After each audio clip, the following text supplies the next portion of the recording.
Hello everybody, welcome to The Boys Season 4 review. I hope you had a great time watching this show because I did. I enjoyed every bit of it. It was enthralling, is that a word?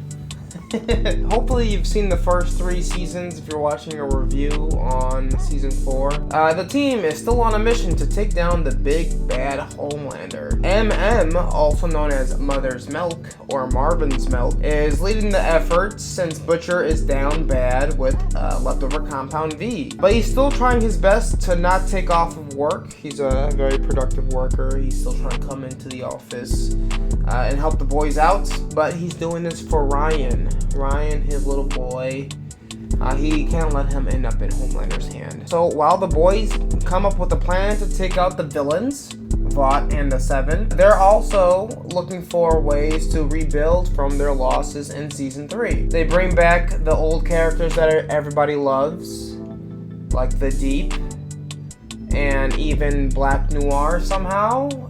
You might be wondering how they did that. You gotta watch the season to find out. And all the characters we love to hate are all back. So again, the Deep. New characters are being introduced to The Boys Season 4. You got Firecracker, who's a Jubilee spinoff or a Jubilee ripoff. And you got Sage, whose superpower is being smart. She doesn't have really any other superpowers outside of that. These characters add a lot of depth to the story. 1, to make fun of the real world political climate and political issues that are going on. Jubilee character, Firecracker, she does a lot of that. To bring in a character who enjoys a smart, organized chaos just for the fun of it.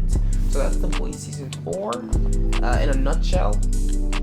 Now I'm gonna get into my personal opinions of the show.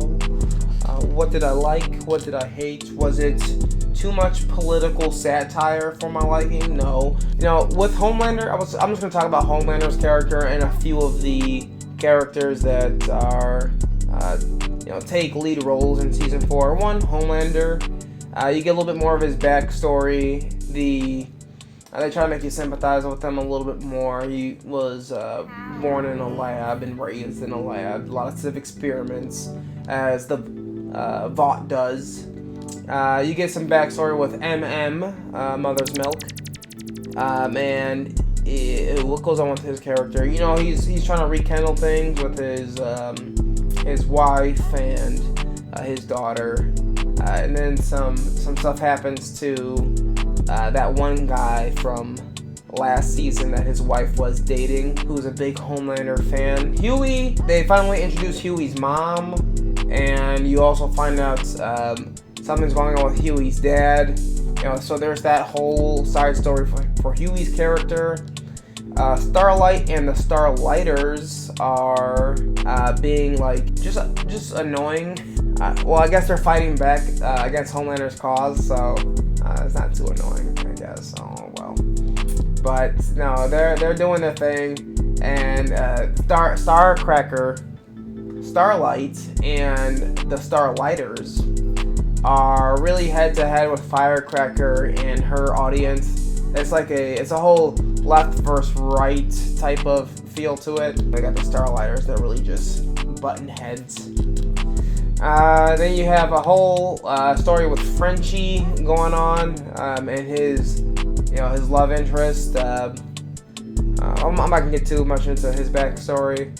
Then you got Kimiko. They do a little bit more about her backstory as well, and the reason she can't talk. It was actually pretty.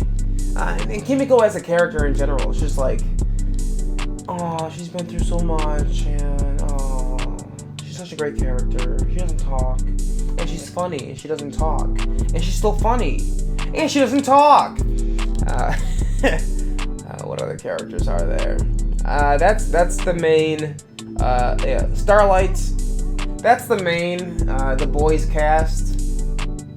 That happens. Victoria Newman's character returns for season 4, being a big baddie with Homelander and the new characters Sage and Firecracker.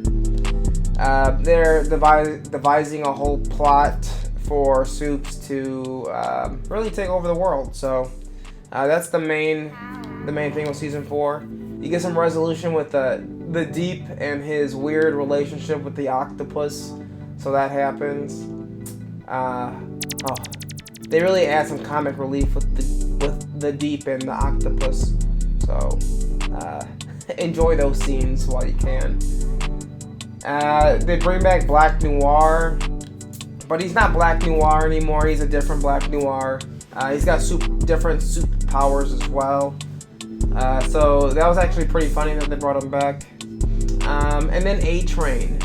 He's leaning between, doing the right thing and continuing to do the bullshit that the Seven and Homelander are asking him to do.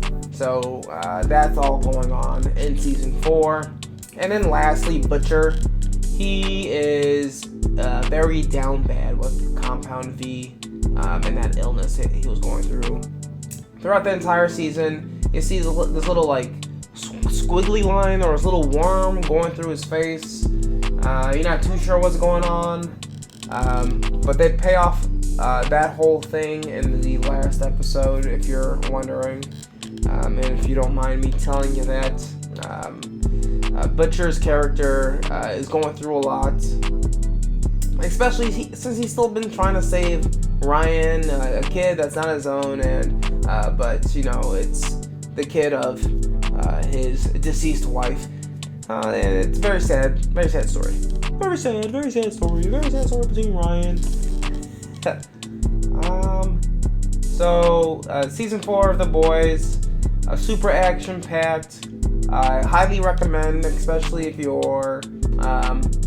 been watching The Boys. Oh, and also a couple characters from Gen V, The Boys spin-off series. They make a couple surprise appearances in this season as well. They don't get much dialogue though, so if you haven't seen Gen V, then you don't really need to see or watch it before this. But Gen V is actually a really good show. I highly recommend that one too. I think all things The Boys has been pretty good for Amazon Prime. So if you got Amazon Prime, go check it out. If you haven't seen seasons 1, 2, and 3, and you're for some reason watching a season 4 show review, thank you for watching this. But go watch the first 3 seasons and this one and Gen V. Enjoy your time. Have a good time watching the show. It's very gory. It's very raunchy, over the top. There's nudity. There's one too many penises, and there's a big penis, like a supersized penis that makes a big appearance in season 3. And it makes a return in this season. Yeah. But anyway, that's the Boys season 4. Go check it out. I enjoyed every bit of it. And yes, it's worth the watch if you didn't get that by this point of the video. Have a good one! You're all fucking welcome.